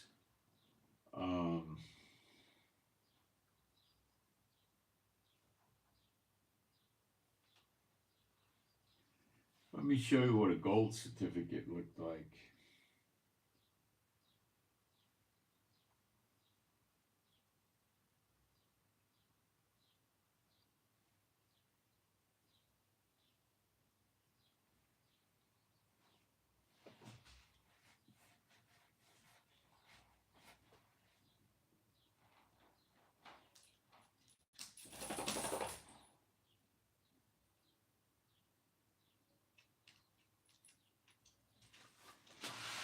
This is a $10,000 gold certificate. At the bottom, it says $10,000 in gold.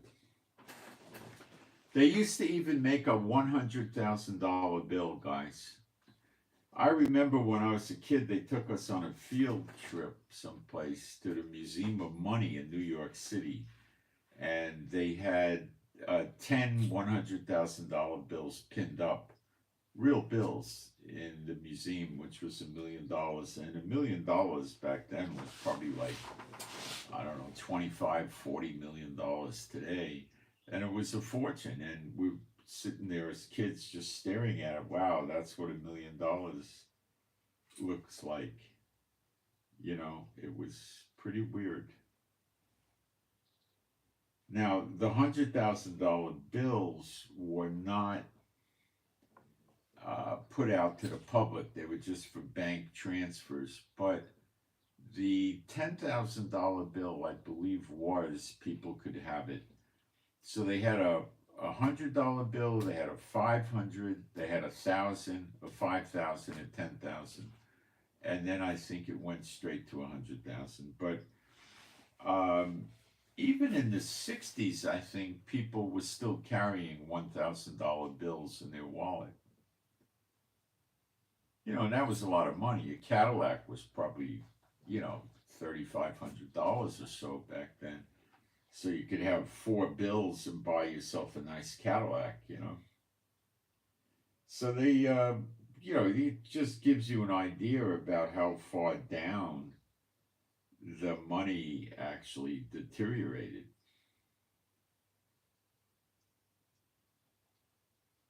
Here's the $100,000 bill in gold. It's a gold certificate. The bottom tells you it's gold. They actually had that. But that's like today, at least a few $1,000,000. One piece of paper. How far the economy has gone. See, the Satan bots are idiots. This is one of the things that a lot of people don't understand. They're complete dumbbells. They're just bureaucrats. Now, here was a regular bill, a $100 bill. You read the bottom, it's redeemable in gold. That's the gold certificate. That's what the money used to be like in America. Okay? And those days are gone because you're running around with when Richard Nixon floated the US dollar in 70. Well, he did it right around the end of 72. It went to effect in 73. It caused tremendous inflation in the United States. See, the silver certificates curtailed the inflation tremendously. But once it went to nothing, prices just went crazy.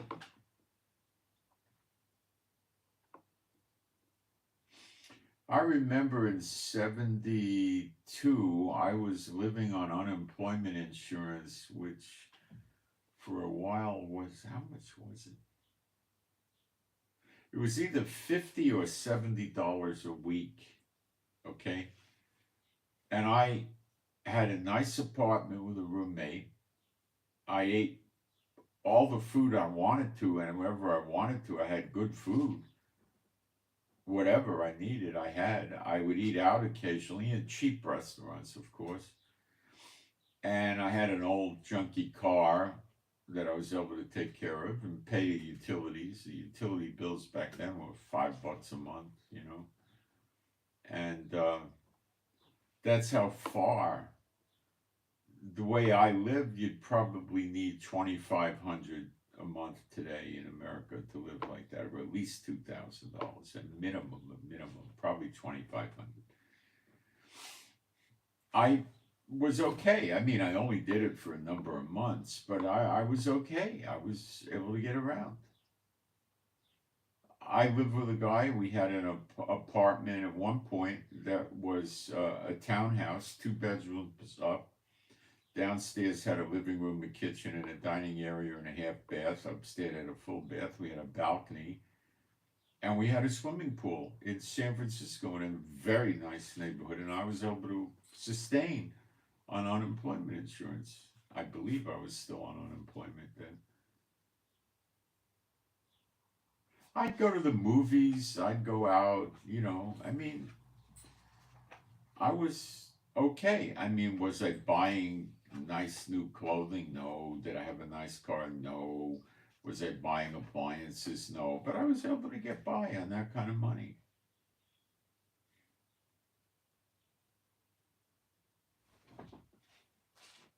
You know? That's how far down these idiot Satan bots have run their country. And Trump is trying to save his dynasty in America because he realizes what Obama and Biden did. And he's trying to reverse it. And he's moving as quick as he can. He ain't going to make it. He ain't going to make it. But he's trying hard. So when he hits Iran, hitting the Houthis isn't going to cause a lot of international explosion. The Chinese could care less. The North Koreans don't care. Russia doesn't care. Russia's not that threatened by Israel at all. And neither is China or North Korea. They serve Satan. They don't like Israel. They'd rather there is no Israel, but they're not that interested in it right now. They got bigger fish to fry. So, but Iran's another story because when Iran goes, see, Israel's not trying to dominate the Middle East. Israel isn't trying to tell Saudi Arabia what to do in terms of raising or lowering oil prices, nor the UAE, nor Bahrain, nor Qatar, nor Kuwait, nor Oman, nor Jordan. They're not doing anything like that. Lebanon has oil. We're not dictating to Lebanon. We're not dictating to Egypt. But the United States does dictate. And when they get rid of Iran's, it's kind of, the proxies are gone, except you've got the Houthis in Iraq. And then Iran caves. And they're not going to let it happen. Trump's going to make sure none of these Middle East oil-producing countries are going to go into BRICS. And that's going to cripple their plans to get rid of America. So when the Iranian attack happens, which could be today, really, then things are going to change. And I know people don't want to hear about the sleeper agents, but you should wake up. Trump talked about it all the time. At one point, he said there could even be 30 million illegals in the United States. 60-70% of military-age males that came in without families just by themselves. So you've got millions of illegals someplace. Okay? You probably got at least a few million. And China has a lot of land next to military bases and all this stuff. And Trump's shoveling the illegals out of there as fast as he can. I doubt he even got 100,000 out by now. That would be the most he ever got out. And there's millions and millions and millions. And this is one big mistake Trump's making. But his enemies are trying to get rid of him. He doesn't have the years it'd take. Could Trump dent these illegal aliens, sleeper agents, seriously in 2 or 3 years? Yes. He could assign 4,000 or 5,000 FBI agents just to surveillance and study them and then start rounding them up. But he doesn't have the time. And they're moving after him. The FBI guys are after him, CIA guys, Federal Reserve guys, lots of different agencies want to see Trump go away. So I was starting with Jeremiah 50, verse 16. We need to go back there. And I'll read it to you. Cut off the sower from Babylon. Now the sower is the seed planter, agricultural workers like from Mexico and other countries. And him that handleth the sickle. That's the one that assists in the harvest of the agriculture in America. Again, look to the Mexican and the other people coming in illegally. In the time of harvest, for the sickle in the time of harvest. Okay.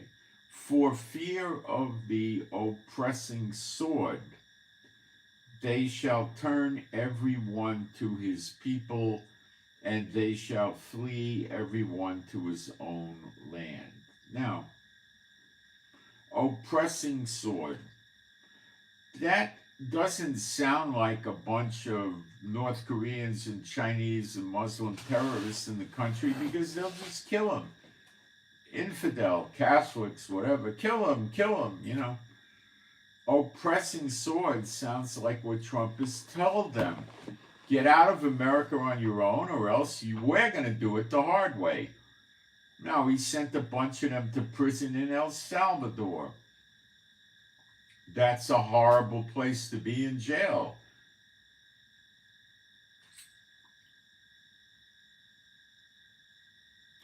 Other countries do this. They take prisoners in.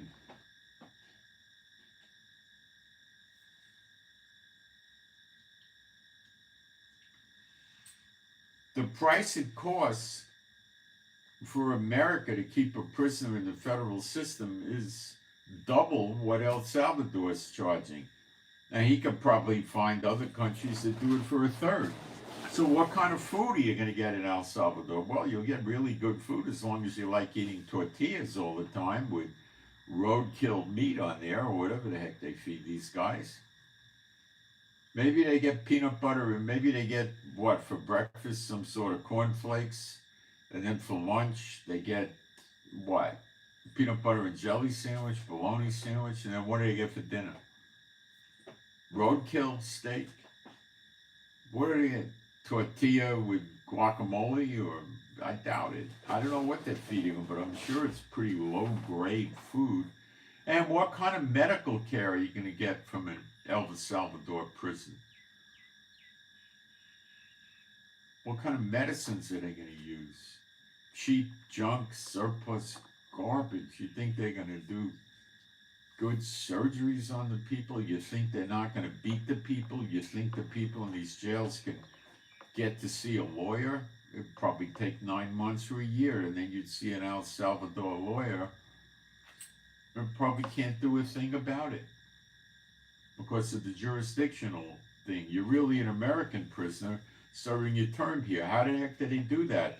The judges in El Salvador are going to say they don't have jurisdiction over this crime because the El Salvador prisons are just harboring them. In other words, they're like being a landlord and letting the prisoner live in their jail for a monthly fee and provide food and services. So the El Salvador courts aren't going to have jurisdiction, comprende? So the American courts have jurisdiction. How the heck is the guy going to see an American lawyer? You see, what are they going to do? Fly a public defender down from America for $1,500, $1,800 plus food, per diem, hotel, to talk to this guy? Never. So the guy is cut off from legal representation.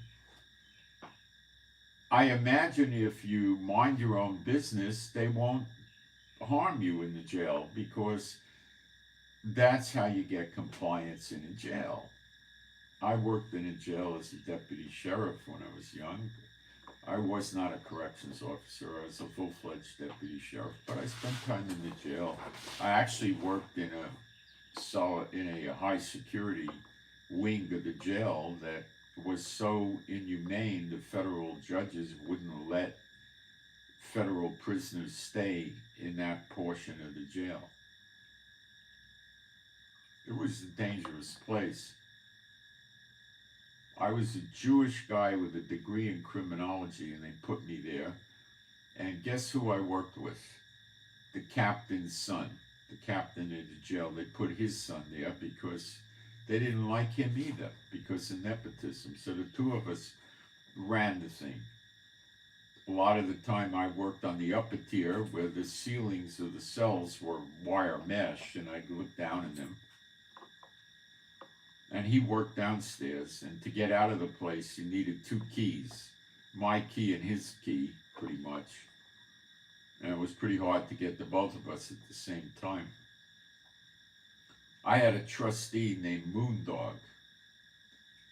This guy was so crazy that when the moon was full, he asked us to lock him up in a cell by himself because he couldn't be responsible for what happened.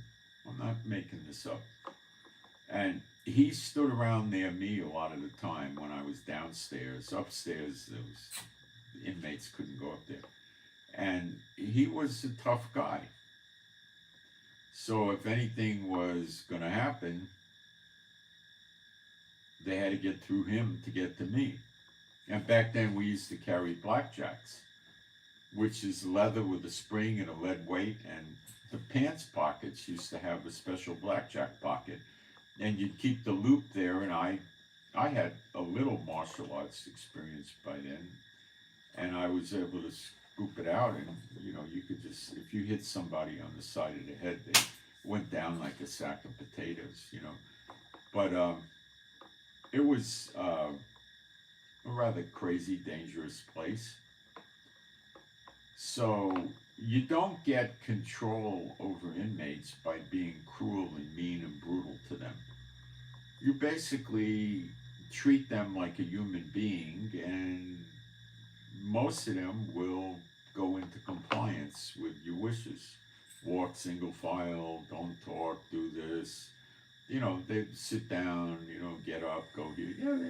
They go with the flow, If you start terrorizing them, then you got a bunch of lunatics running around. After a while, with the terrorizing, like you're hitting them with sticks, like they apparently do in El Salvador, they beat all the inmates when they come into the prison system. That's what my research on Google told me, to get compliance. So they do it with terror. And you let these guys live under terror of being beaten with sticks and kicked and hosed down with cold water hoses or whatever they're doing to them, you're going to have crazy people in your jail within a few months, because the people will crack up and they will go crazy. Makes sense, doesn't it? You just make them crazy. So they don't do that. They don't treat them, but this El Salvador apparently doesn't do it that way. They treat them horrifically. So the word's going to get out that these people that are illegals are going to start going to prisons in maybe Sudan,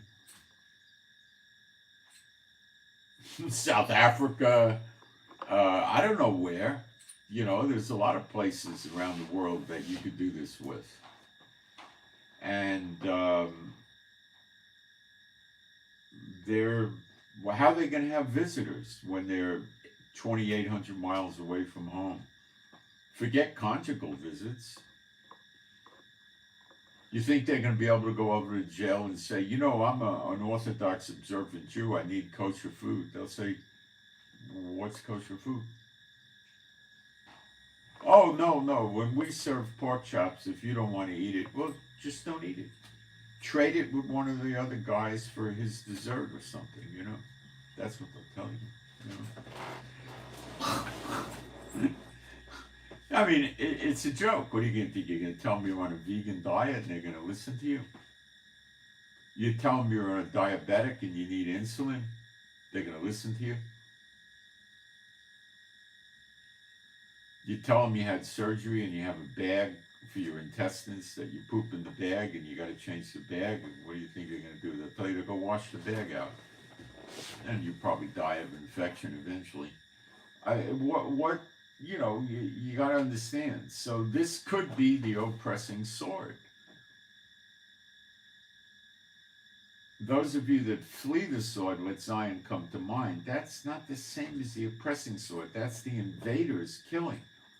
The oppressing sword is Trump. That's how I'm seeing it. I think it was a correct observation by this person. I can't give you 100% on this, but it sounds like it is. I could just say that. It sounds like it could be it. So we're seeing that fulfillment. And I just want to bring to mind Jeremiah 50:24. I have laid a snare. This is Jehovah talking. I have laid a snare for thee, and thou art taken, O Babylon in English, and thou wast not aware.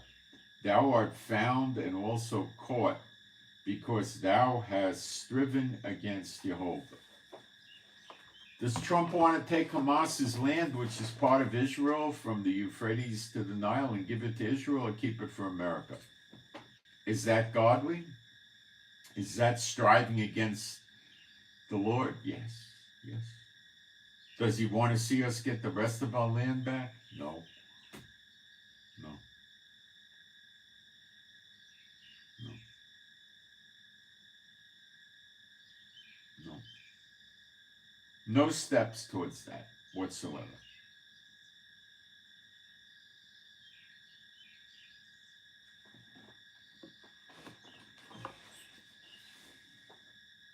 So are we getting closer and closer? Oh, yeah. I don't think the daughter of Babylon is going to get the hit until Trump does something to Iran other than flap his jaws. He's going to do it. He's showing himself to be delivering on his threats.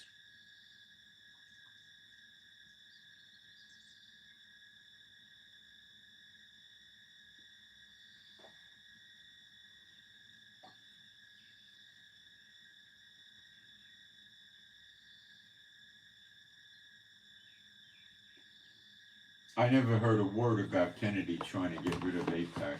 I don't know. I think he's just being anti-Semitic. I don't even know if AIPAC was really running around with any strength in the 1960s. He died around 64, 65, something like that.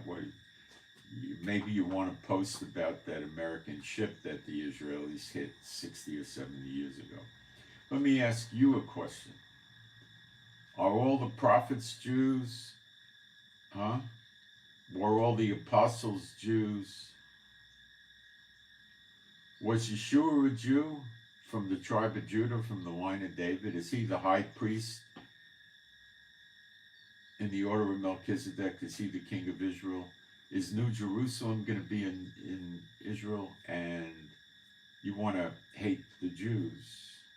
Does God call himself many times in the Bible the God of Israel? Keep it up. See where it gets you. Just keep it up.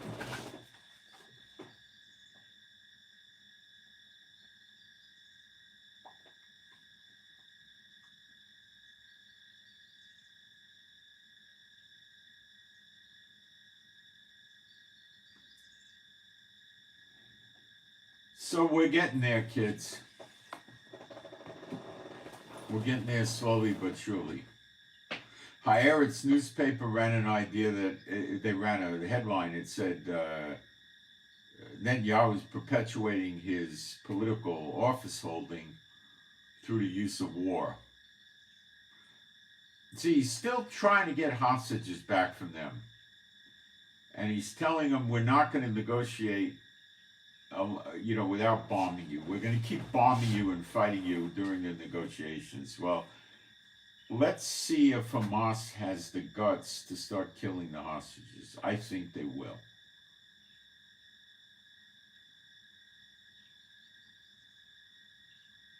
I think they will.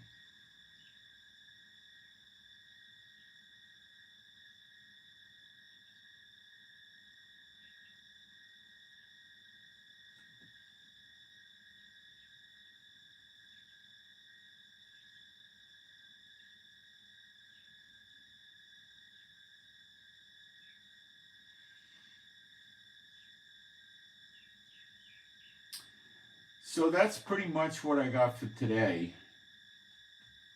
And let's see if a lot of illegals start going out and leaving on their own. Then we'll know Jeremiah 50 verse 16 was Trump's threat to take the illegals out the hard way. Let's see how that works. Okay.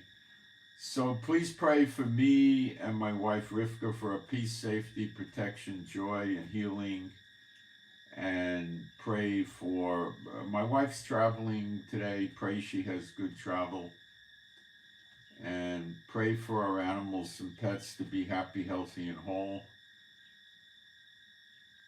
And they're all rescues, and pray for our finances, and pray for better videos, pray for the peace of Yerushalayim. Send my shalom to all those who love Yeshua HaMashiach. And I'm out. You might want to hit the thumbs up if you want to help me get the word out more, or even subscribe. It's up to you. And thanks. I hope you got something out of it.